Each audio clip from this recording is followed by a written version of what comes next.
Guys, magluluto na naman po tayo, panibagong recipe na naman po tayo.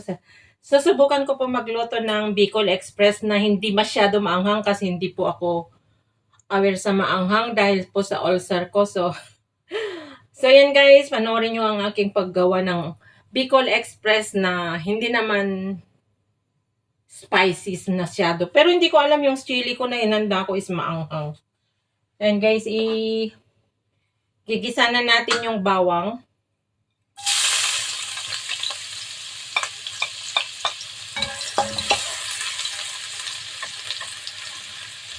Ito po ay hindi ko po siya lalagyan ng kamatis.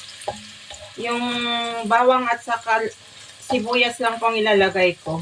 Nasubukan ko na noon gumawa ng may kamatis na Bicol Express na which is napakanghang. And lagay na natin yung onion.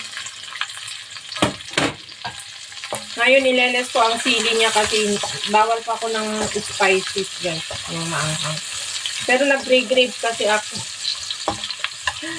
And lulutuin ko na yung stock ko dyan na food para meron akong kakainin next week.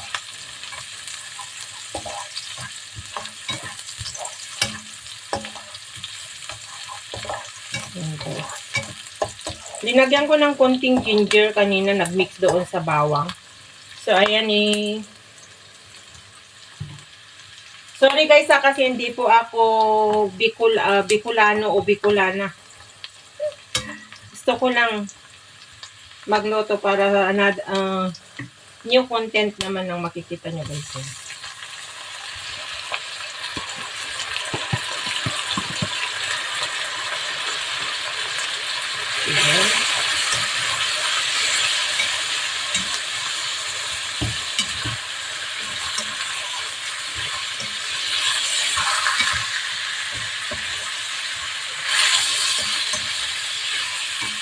Pork belly po ito guys.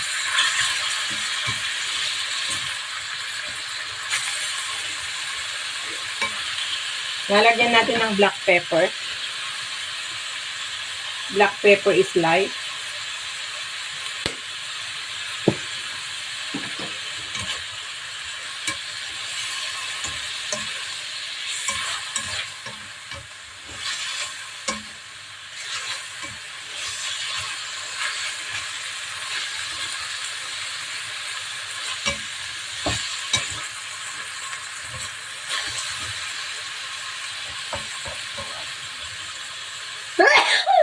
Excuse me. Basta maglagay ako ng paminta, maghahatyong ako guys.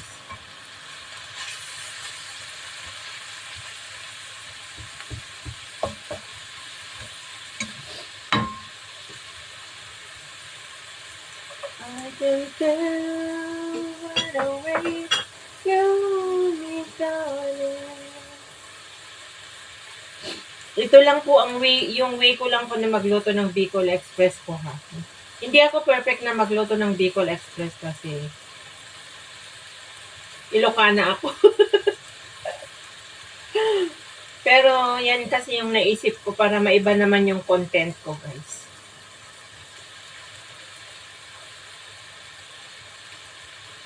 When every time na nagluluto po ako ay, kung nakikita nyo man na medyo marami-rami ay, nag-share po kami ng kaibigan ko yung mataba. Yung kasama ko na nagmamarket.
I can tell by the way you hold me down.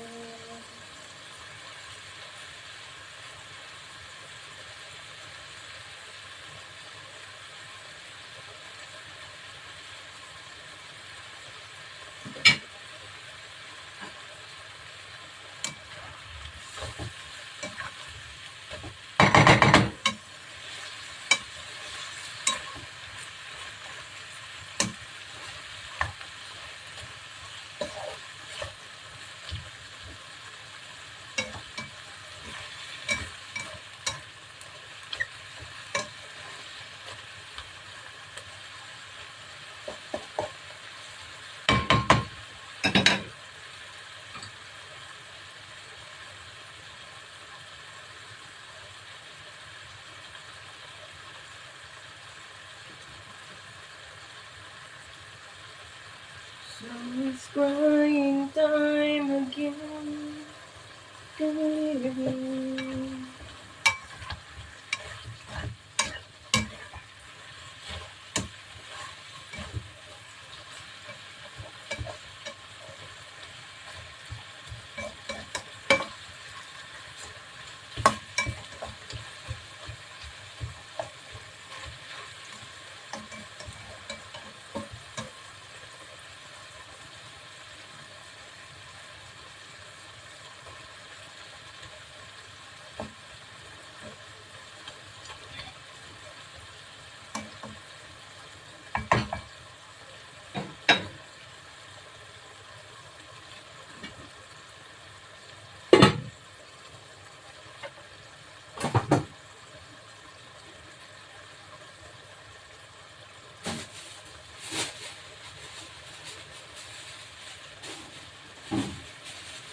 Ngayon guys, ilalagay natin yung bagoong alamang na yung ang binili ko po yung konti lang doon sa supermarket yung chinchalok yung bagong alamang ng Malaysia guys na nakalagay sa bote na maliit. Lagay na natin para malasaan niya yung pork. Yan guys. Yan guys, yung bagoong alamang. Ayaw ko yung from Lucky Plaza, sobrang alat. At hinugasan ko rin ito para hindi siya maalat, guys.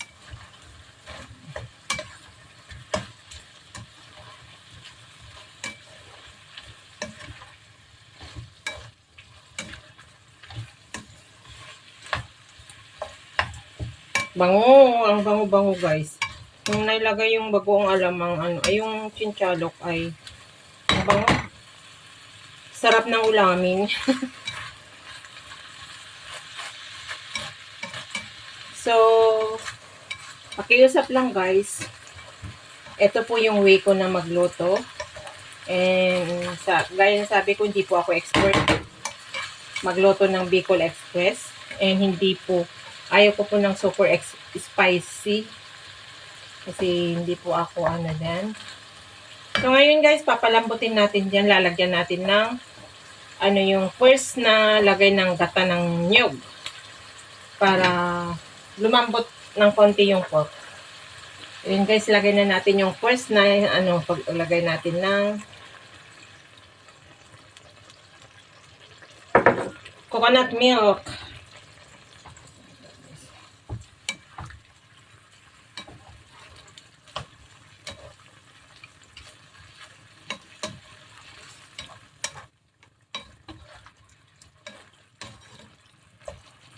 Yan ang magpapalambot. Tapos mamaya pag natuyo-tuyo na nagmamantika yan, saka natin ilagay yung pangalawang gata ng nyug.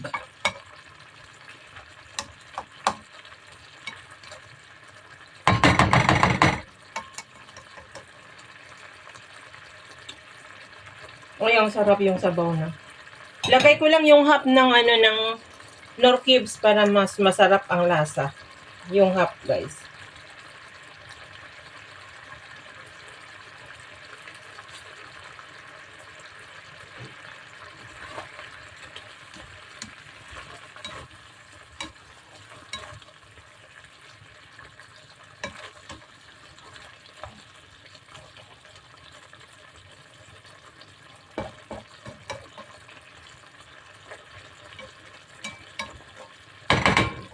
Slow fire natin para maluto ng mabuti yung pork, lumambot.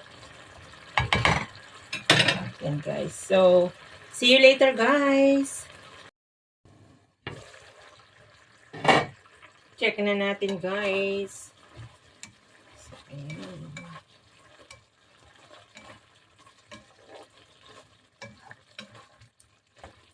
Hindi pa siya natutuyo. Patutuyuin natin ito, guys. Saka natin ilagay yung second na gata, guys.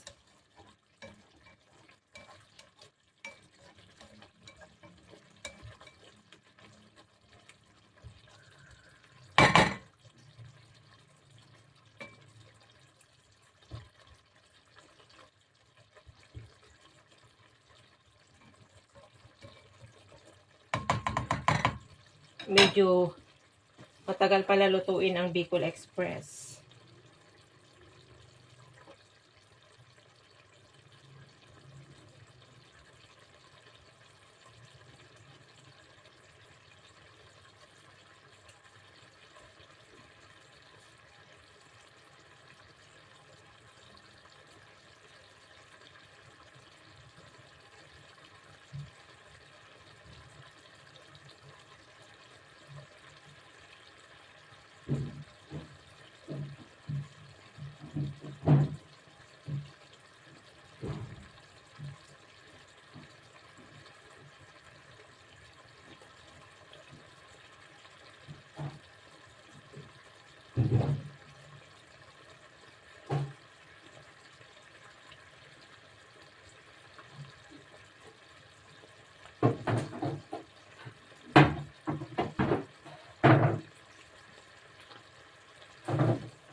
I can tell you.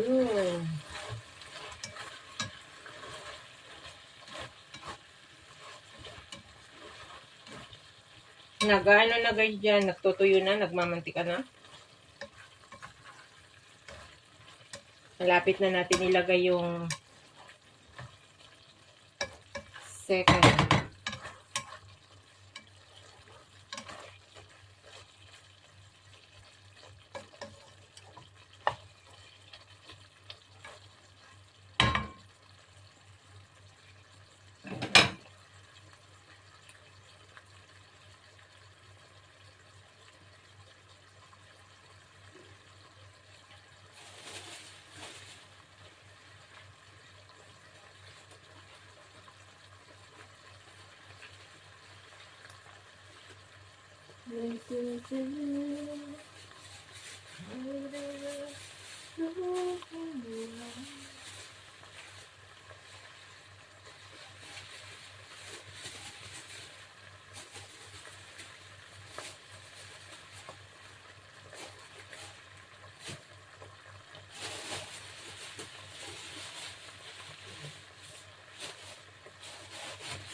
Iba kasi yung coconut na ginadgad at saka yung nakalagay sa box. Malapot pag yung nakalagay sa box. Ang sarap. Wala pang ano yan ha, wala pang chili.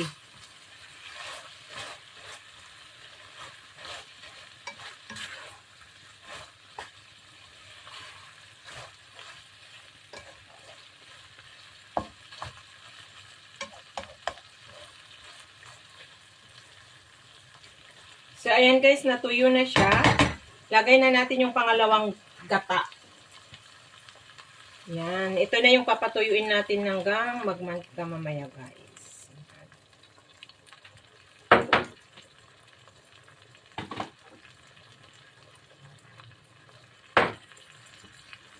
So, pangalawang gata na yan. Tapos,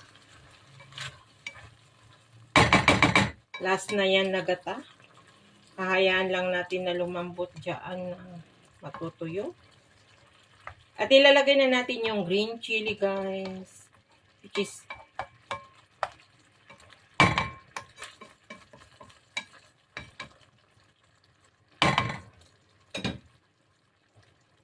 di ko alam kung super maanghang ito. Patay tayo. Pag hindi ko makakain, bigay ko lahat sa kaibigan ko. Pasaway. Ayan.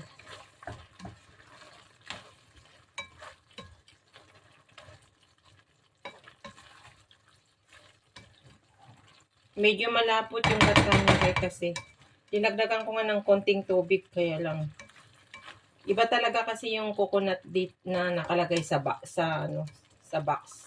kaysa yung ginadgad na pigaan mo.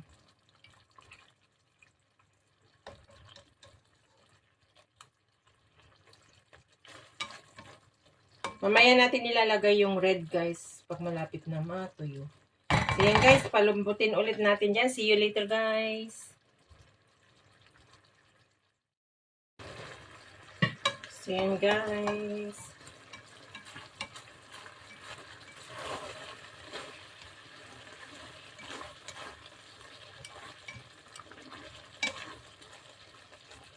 Napakasarap niyo yung ano niya guys, yung sabaw na niya. Hindi siya maalat. Hindi ko siya yun lang yung konting ano, yung alamang yung linagay ko. Nagleles ko na kasi ako ng salt.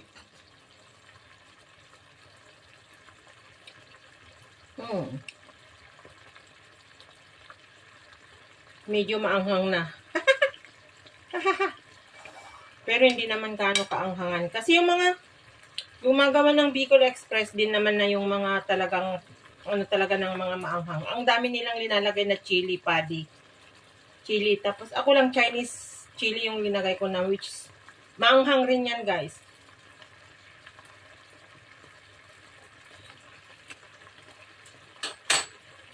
Wow. Ang sarap. Ang sarap.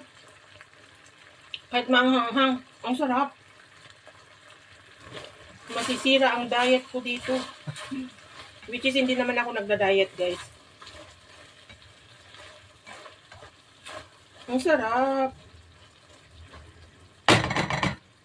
Pag uwi ko, lulutuin ko ito, ipapatikin ko sa anak ko. Tapos ilagay ko yung red na chili. Konti lang. Yummy!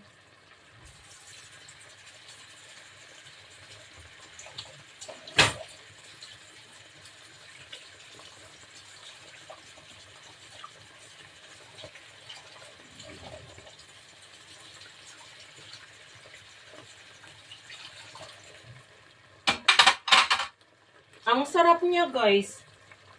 Maanghang siya pero yung lasa niya na hindi siya ano maalat. Ang sarap yung pagkagata niya.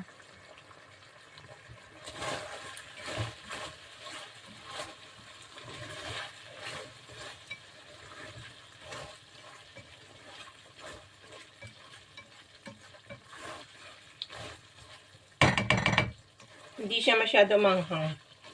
Which is sabi ko nga na ayaw ko ng maanghang masyado. Pero Parang kulang yung anghang niya. Dadagdagan ko nga kaya. Dadagdagan ko, guys.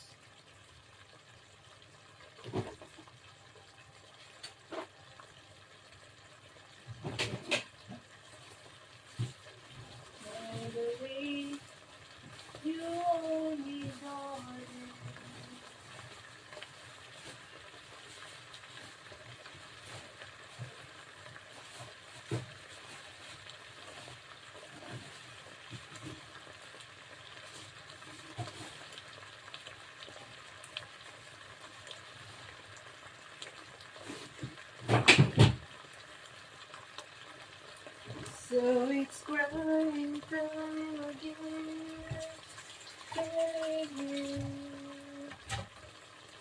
Wait, guys. Di ako satisfied yung anghang niya. Kasi nakatikim na ako ng ganito na luto ng kaibigan ko nung may nag-birthday. Iba yung lasa yung linuto niya pero super anghang.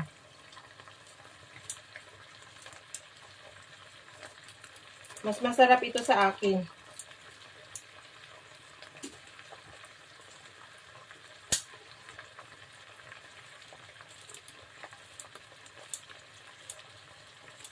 Kasi siguro chili padi yung linagay niya.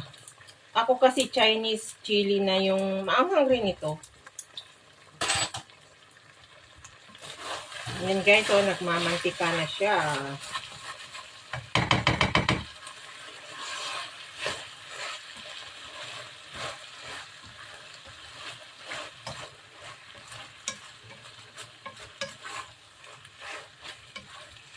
Ganyan yung gusto ko na luto guys, yung magmamantika siya ng konti yung sabaw niya.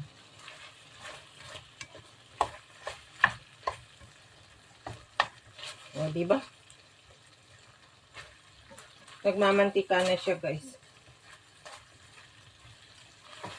Natutuyo na siya kasi.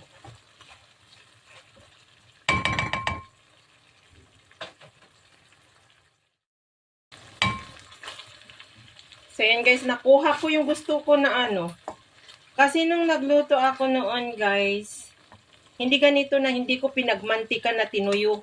At saka hindi ko linagyan ng pangalawang gata. Kaya hindi masyado masarap noon. At saka ang lapot-lapot. Ito ngayon, kasi may pinanood ako sa YouTube.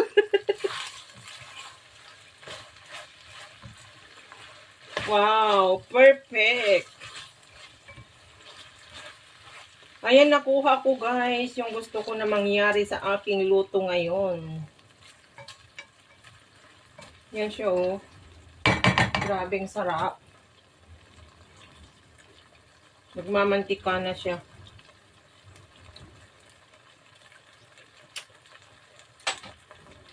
Ayun. Maanghang na siya ng konti.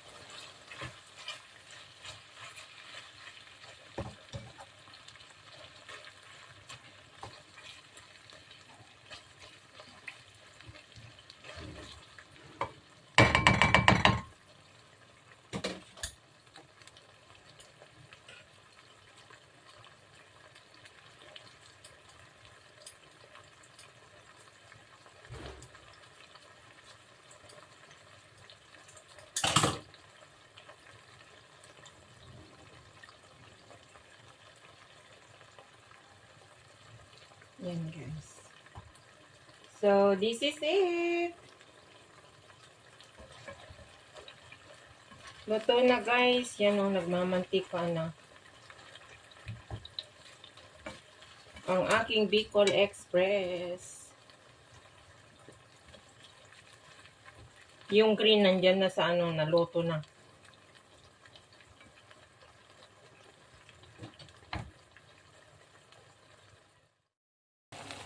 So, ayan na guys. So, nagmamantikang Bicol Express ko guys. Ang sarap. Nakuha ko yung yung gusto ko na mangyari. Na napatuyo ko siya. Nagmamantika na siya. Which is, ang sarap. Ang sarap talaga guys. Yan. Tayin ko na yung apoy niya kasi masusunog na. So, yan, there you go, guys. Tapos na naman ang aking experiment for today na Bicol Express, guys, na hindi siya masyado spicy, guys. Kasi nga hindi ako pwede ng masyadong maanghang. Kaya hindi ko linagyan ng chili na labuyo or chili padi. Chinese chili lang ang linagay ko, guys. And which is maanghang na rin yan. Maraming salamat once again, guys, sa nakaabot ng dulo na naman ng aking pag-cooking at nagmamantika talaga yung ano. Natuyo kasi yung ano niya, yung gata. So, ayan, guys. Hindi naman mantika na yung ano yan na. Napagmantika ko yung gata niya, guys. So, ayan. Maraming salamat, guys. So, this is the finished product ng aking Bicol Express, guys. Yan, nagmamantika. Looks yummy. Ang sarap-sarap, guys. Medyo maanghang nga lang. Maanghang. Pero, kailangan ikain natin ng kanin yan, guys. So, hahatiin ko yan at ibibigay ko sa aking friend yung kalahati niya. Bawal po tayo ng maraming anghang at magata. Gumanalawa ko lang yan, guys, para meron akong content. So, yan, guys. Maraming salamat once again sa aking mga member, mga organic supporter. Big shoutout. Hindi ko na kayo maisa-isa na pangalanan. Dahil marami pa akong gagawin, guys, na work. So, ayan. Thank you so much sa mga nakaabot na naman ng dulo ng aking simple cooking for today, guys. Ingat and God bless po sa atin lahat. Have a great day, everyone. I love you all. Thank you for watching, guys.